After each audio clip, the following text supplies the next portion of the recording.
maïs, donc on peut importer l'aliment de base. Voilà un peu inconscience. Les autres sont obligés de reprendre. Tous sont obligés pour reprendre la même chose. Vous qui êtes dans l'école, et ça dans l'école, à la Kinshasa, l'intérieur, vous pouvez voir dans Internet, bana bavandi nase, pour la à l'école, et vous allez sous 200 000 $. Mais vous vendez, vous avez détourné 1 million. Ça dit, Mbongo est capable de construire 5 écoles. Vous avez détourné 1 million, au Monipé, association à défenseur, à Bibaye, baso côté là. Ah, on a Kinshasa, aucun école, tout ça, biso, nous sommes tous à Kinshasa. Au Moni vraiment, banana biso, bazana classe, ils na 40 élèves, bazaka na 5 bancs. Bavanda à tour de rôle. Ah, il y a une semaine, je suis allé voir dans ma tête. Donc, 10, bavandina le lo na ban, les 30 autres bazana c'est lobby, 10 autres bamati, ainsi de suite. Donc, toza nani, parce que Olanda et bozana secteur bovandi bomoni vraiment mutazo bimisa nelekela inga mutazo bimisa 17 millions de dollars. So calculer 17 millions de dollars non tolinito futa so qui collation ya batu basala ki boyebo ba aventure bilo bezama mutuna makolo incapable de dire to boy ko luka ba école l'union soit Kinshasa wa ata baba ya pamba pona bana na biso. Pour maintenant 5 millions de dollars. 5 millions de dollars, l'école l'union sur Kinshasa, l'école publique. Mais ça là, événement, il y a 10 millions, il y a 20 millions. Donc ce sont des gens comme Batbazan na bango na conscience T. Bazan na bango na conscience T, ils en est kindoki, ils ont soké logo nini. Alors c'est un phénomène, il faut ôter les mains. Il faut ôter les mains. Donc na ebisa kibino.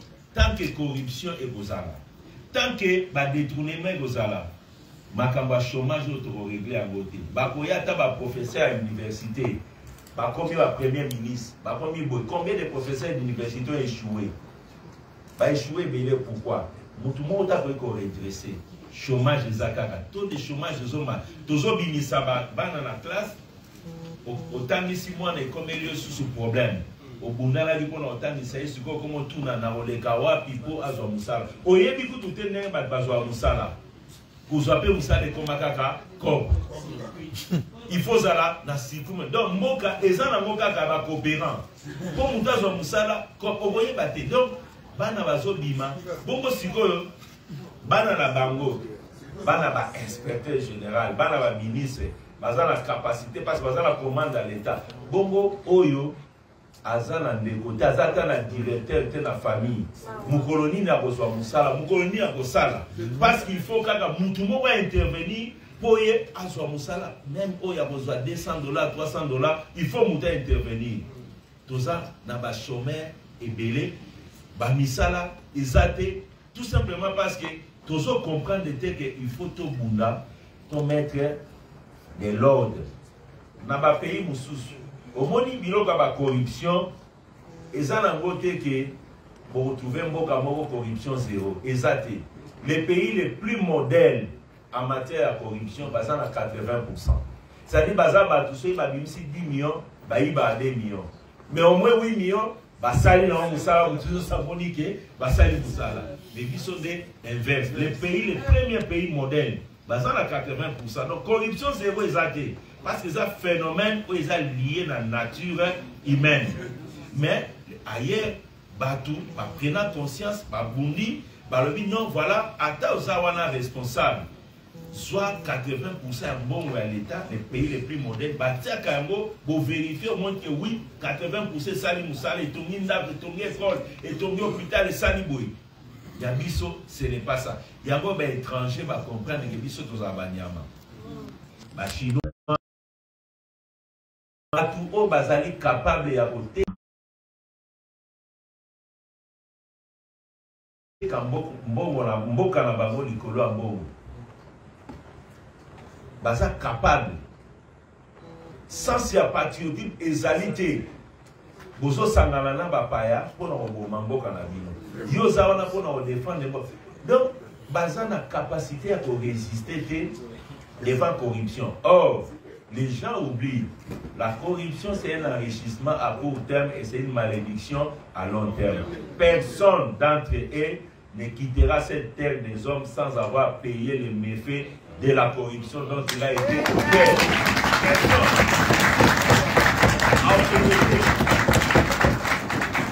L'argent public au Bango Bazouaka, moi je dis, Bazoua, ça va produire année. Il y a au monde, ça va produire les AVC, ça va produire les restes, ça va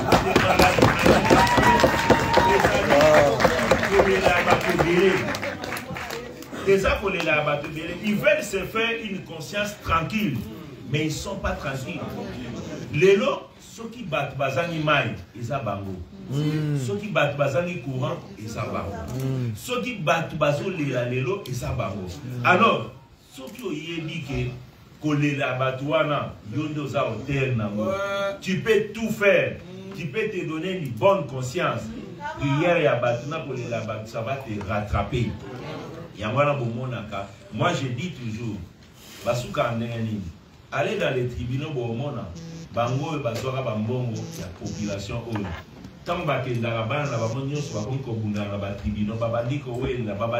Et finalement, il n'y a rien qui reste après eux. À quoi ça sert? Travaillons pour la mboka. Parce que les alliés insécurité.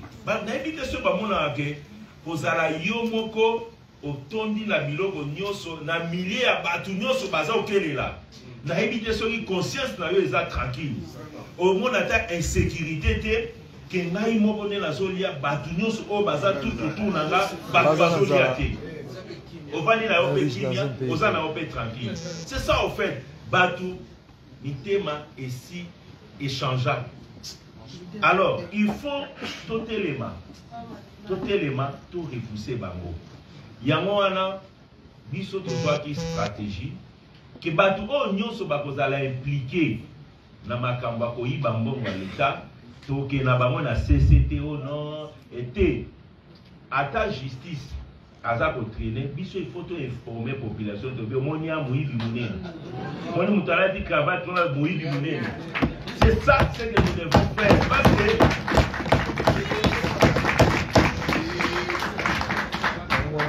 il faut tout ça lango batuba yeba que omoni wana amoyibi monene tant to bandi awa babandi koba non vous parlez beaucoup bino ozaba fonctionnaire il faut to lite 30 ans to lobate oyiba kaka ozo yiba to constate oyibi lokola to lobate ozo continuer siko il faut to yebisa ba kolombongo. Pourquoi d'ailleurs bino boko interdit batu to yebisa population mkolombongo que muto ayibi mbongo na. Pourquoi? Pour quelle raison? Ngala to lobiko yibite zala le premier lobiki ngala yibite na kena justice au pouvoir que na yibi to loba toujours. Yo zana ni poto lobate. Mboka ngweza ya yo pour batu ba lobate yo sala makamba ba lobate biso tozo vivre ba méfait nango. Voilà donc toujours une décision, il y a qu'à communiquer. Mouton nous ça allait impliquer, de vérifier parce que tout ça va professionnel. Ceux qui peuvent dire que mouton, tout ça va amateur, tout ça là 4 mois de l'année, de vérifier na ba méthode na biso nyonso. Puis la plupart na bango, bayaka a au moins vraiment andimi. Moi je peux vous dire, andimi, tu veux dans andima. Suite na ezaka tobe d'accord. Suite na bon moni hygiène. Bon, ezaka ndenge makambo ezali et tout sandene. Oh. Tout sandene. OK, ça va. C'est là na yeb salon de tout ça là na bebo na France. Lobi a lokika pa na lobi na beleli do. Tobe bani. Tobe bani. Mais avant kaka se défendre. Oh non, ils a promoté, Moussous Koutou, place à Zalia au Nangai. Ayana Biro Nangai, na ABC Tala. Tala Bilogo Sali. Pesa, ba Epsa Dio Sali Logo Sala.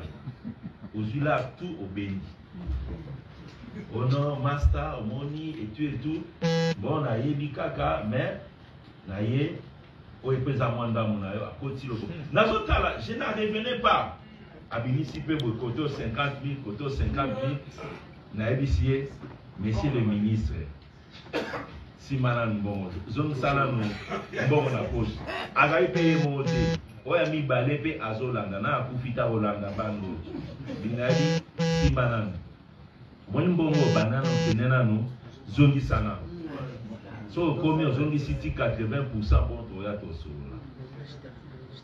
Ce sont des gens et ntango abimisa 100 000 dossier na ye eza ya 10 millions. Donc ça dit biloko biso oza na biso bato te donc ye nde bango nde bayeya droit na mpe namona te moto yango asali 10 millions abi bon nayeli yo 8 millions ayelanga 8 millions na ozongo nake natiki na kese ya leta abi bon l'affaire et au moins réglé à 80%. aosakana na yo aoyela yo 100 000 soki aye na 100 000 ya saleli lo au moins ya 10 millions otanga vraiment 10 millions eza ya papier te eza réalité. Donc voilà comportement ya bato. Alors biso tozwaki stratégie ya kokommunike ya kobelela bango soki boyoki tolobi moto ayibi ayibi ya solo tokosaka te ayibi mpo soki tozalaki kokosa tokoumela awa te parce que koentache réputation ya moto oyo ayibi te tobeleli ye public kongo momba bayoki ntina libanda bayoki mpo tosala yango ifo tozala na baassurance moto oyo ayibi mbongo mpe tobengi ye tosoli na ye omona bandimaka ebele bayaka bandimaka oyo sikoyo espoir na bango toregle problème oyo ndenge nini yo bino bozwa nini biso tosali mais tosali makambo wana depuis toujours yo ozwa nini ngana ozwa nini yo ozwa nini ngana ozwa nini mboka ebongana nango te tokomi mpe na suka totikaka bana na biso na environnement oyo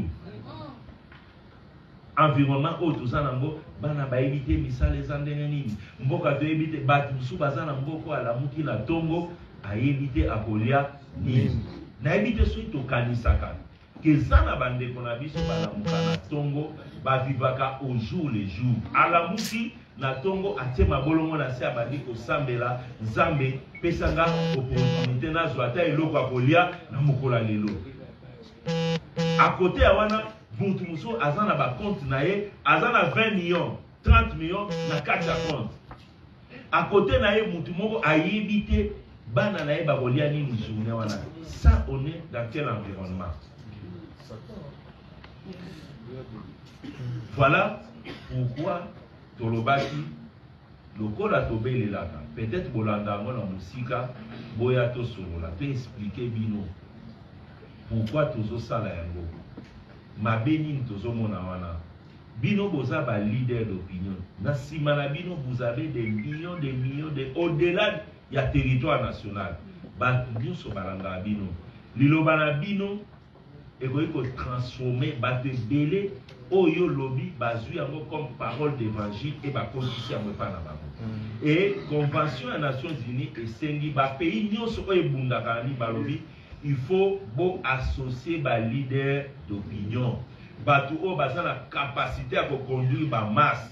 Il faut comprendre makambo oyo ya lutte contre la corruption et tout ba s'imprégner nango pour repousser bandeko wana ba changer comportement na bango pour ça la biso ezali ba changer comportement soki tobelela bango soki tomalmena bango eza parce que tant to malmené oyo kuna linga sala amoni déjà neto mema oyo abandi kozwa ba précaution lobi te na diminuer vitesse na ke malembe parce la moni pression bandi kwa makasi. Donc il faut tout ça la yango ndingo wana po bato wana nyonso ba petit à petit ba libérer les moyens publics to soit ba route to soit ba école to soit ba hôpitaux to soit oyo ekoki ko améliorer un boka lokola Congo tout ça incapable ya kosala autoroute et outil na Lubumbashi eleki na Kalemi emati na Maniema ekomi na Sud Kivu na Goma eleki na Ituri ekiti pa Kisangani eye pa Mbandaka Bandundu et na Kinshasa toza incapable ya kosala yango. Mais soko tali misola l'État oyo ebimaka mpona ba route tofutaka foner chaque fois yozo somba carburant batiela o kati na carburant wana taxe mpona route mutu nyonso asomba carburant na 1 litre ozosomba carburant oui Ce qui carburant ça 2000 francs, il y a au moins 100 francs aux Ezali. Non, qu'est-ce que j'ai dit? Sur les Ezali 2000 francs, il faut compter au moins à peu près 200 francs et qu'il n'a pas fournir à Joango pour ma salle à ma route. Chaque fois que vous sont ma carburant, vous ont contribué. Au traversé Awa, aucun débat Congo au petit péage. Bah, au foot. Peut-être que Bilo comme Mickey, va se rendre compte que n'a pas moyen, nous sommes tous à l'État. Au coup de péage, aux fouta, aux sont carburant, aux fouta, au côté de l'alimentation, aux fouta, et bâtir ma structure, au fournir, aux ambons. Fournir à Zumbo, à Pessina, office de route, au VDSA, que nous tous n'avons pas là, français, Milaï. Français, à développer français. Est-ce que c'est là dans le français? Bon, moi, je vais faire ça là. Je vais faire beaucoup l'accent, c'est là. Je vais dire français, Milaï, je vais expliquer, est-ce que nous avons besoin d'explication? Je vais faire 20 millions de salaires, je vais nous faire l'explication. Mais c'est là, un peu, ils ont besoin de français. C'est ça, en fait, le comportement de nos frères. Et tout le cas dans le français, il y a français, l'explication technique, si vous la mobimba, baza incapable. Il y a même 50 km de route. Au moins, la mobimi, ça ne veut pas 200 millions, et ça équivalent à 200 km de route. L'accès 200 km de route, les Arabes, français, belé, au monipélo côté, intervention gauche à droite. C'est ça le pays. Nous devons nous mobiliser pour combattre ces phénomènes. Dissuader nos frères et sœurs au bas du privilège, il y a la gestion publique, pour dissuader la discipline, baye bake, kokoma mokonze zali bolu. Kokoma mokonze l'accité au l'équipe à Ninganyo sur Maïl. Kokoma mokonzi olaki baninga nyoso la compétence te ezakaka grâce moko yozui zambati wana po yozwa pe oya yo libanga otiana édification ya mboka olobaki ngai mokonzi ezali le moment de se servir. C'est cette mentalité là que nous devons vraiment changer avec nos gestionnaires. Vraiment, Nalina Sinsa, vraiment pour vous dire, tout ce qui Nabino, vous s'impliquer. Ma casse, dans ma camouille. Nos frères là, quand vous les voyez donner à quelqu'un 10 000, c'est qu'il ça il grave. Et ils sont très égoïstes. Va changer même à ta comportement. Et puis c'est un mépris. C'est un mépris aux yeux 1 million, vous voyez vraiment, et tout. Même on a mis sur le bazar, et sous la babani. Ça va me l'hôtel, ça va me 5 000, 2 000 et tout. Mais tout ça, il y a mon nez, il y a son banda, pas transférer à gauche, à droite et tout et tout. Voilà un peu les comportements que nous devons bannir. Nous félicitons sincèrement le chef de l'État pour sa décision de combattre la corruption et les détournements. Moussala Oyo, ceux qui volonté politique exacte au Moussala Boté. Parce que Batouana, Baza très fort. Baza branché très haut. Il y a moi là partout. Oyo lutte contre la corruption, les détournements et Machaka. Il faut tout d'abord, au sommet de l'État, qu'il y ait une volonté pour combattre corruption et détournement. Ceux qui volonté en les alités, beaucoup sala et l'eau comme côté au bandelo comme pas pour défiler balobi tika ngo bandaboye intervention et à gauche à droite tika ou tiki.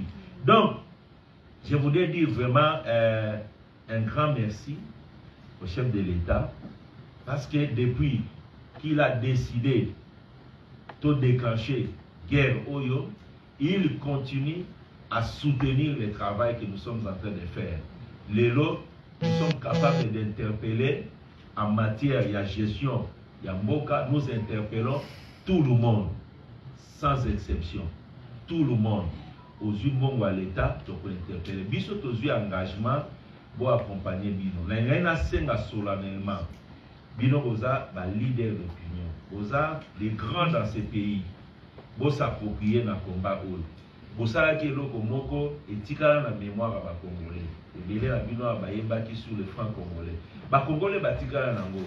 bozwa likambo eza likambo ya développement bote ya bango bokoki kosala œuvre moko eloko moko tous ensemble mpona bote ya bango mpona koyebisa bango tozotelemela bino sikoyo soki toyebi ki yo otali kozwa 10 millions ya l'État ata oyepa na nga okozwa soutien na ngai te okozwa soutien na ngai te okozwa soutien na biso soki yo ozosala dans l'intérêt de tout le monde okozwa soutien na biso mais soki okoki kosala aventure na yo biso tokosoutenir yo te bokoki kosala eloko wana mpona intérêt ya mboka na biso toza na bana biso nyonso totika bana na environnement nini oyo c'est la jungle soki tocontinue boye lobi toza tout droit vers le mur donc bato bazokoma ebele bana ebele bamisala eza te bamoyen eza te tokoma dans un environnement où bato bakoliana. Nous avons intérêt aujourd'hui de mettre de l'ordre petit à petit pour améliorer petit à petit la situation. Il y a des déconabiso, que Boutoudios a la capacité dans un pays aussi grand, un pays aussi riche, au Balobaka, Zambia, Tchadio, Sonambokao. Mais c'est les pays les plus pauvres. Wow. Tout simplement, c'est là, oh, Bapaya, oh, Isaac Bissot, responsable de la misère des Congolais, c'est les gestionnaires publics. Ce ne sont pas les étrangers, parce que yo tanga place Nazalia. Ceux qui dans le bin un Indien, non. Si je dis à un Chinois, non. Parce que nous-mêmes, nous voulons mettre le pays à genoux. Croyant que en se servant avec les étrangers, nous devenons riches. Mais ils ne deviendront pas riches. Ils deviendront des malheureux. Si ils ne vont pas les vivre, les enfants vont vivre ces malheurs. Parce que il y a une misère totale où ils ont causé par leurs actes.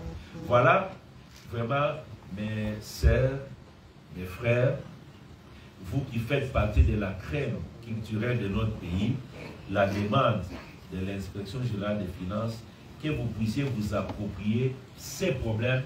Il y a lutte contre le détournement et lutte contre la corruption. Je dis, je vous remercie.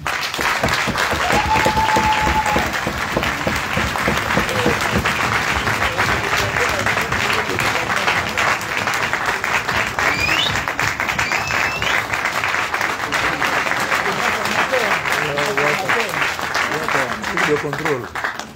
Toujours. Sans plus tarder, je ne sais pas comment on va procéder avec l'autorisation. On va prendre la réaction, mais par groupe. Tanga réagir à Fénica dans un bouton. Il y a micro. On va prendre une série, il y a trois questions. C'est-à-dire, ce Moutalingi a quelque chose à exposer. Pour compter, on a une question. Si on peut aller directement dans la question, mais soyez le plus bref possible, s'il vous plaît. Moutou question Moko. Je crois que maintenant, ce matin, la montre. Si on va vite, il y aura des choses qui seront élaguées très rapidement. Pour que ça, Malobana, Félix, après, Maman Chalamona, Nassimanango, Senado. Oui. Merci Mingi. Vraiment, chef de service, Gilles Alinguet. C'est plus pour l'invitation là. Oui, c'est bon. Oui, merci Mingi. De mon abisso, Gilles Alinguet pour l'invitation là. Vraiment, tu es très content. Quelque part, on puisse sur valeur. On a vu phrase moi à son dictateur dans la société. Nous avons salué attention. Pour aller plus vite en besoin, on a vu la question beaucoup. On sait pas quelques phrases de toucher moi. En place, monsieur Lobi, Magou Yoana, tout diminué en Okaka. C'est-à-dire que tout le monde a besoin de tout aussi en karaté. Ça fait mal. Donc, nous avons encouragé l'action à l'IGF. Mais ce qu'on question, on les a abouillés. Pourquoi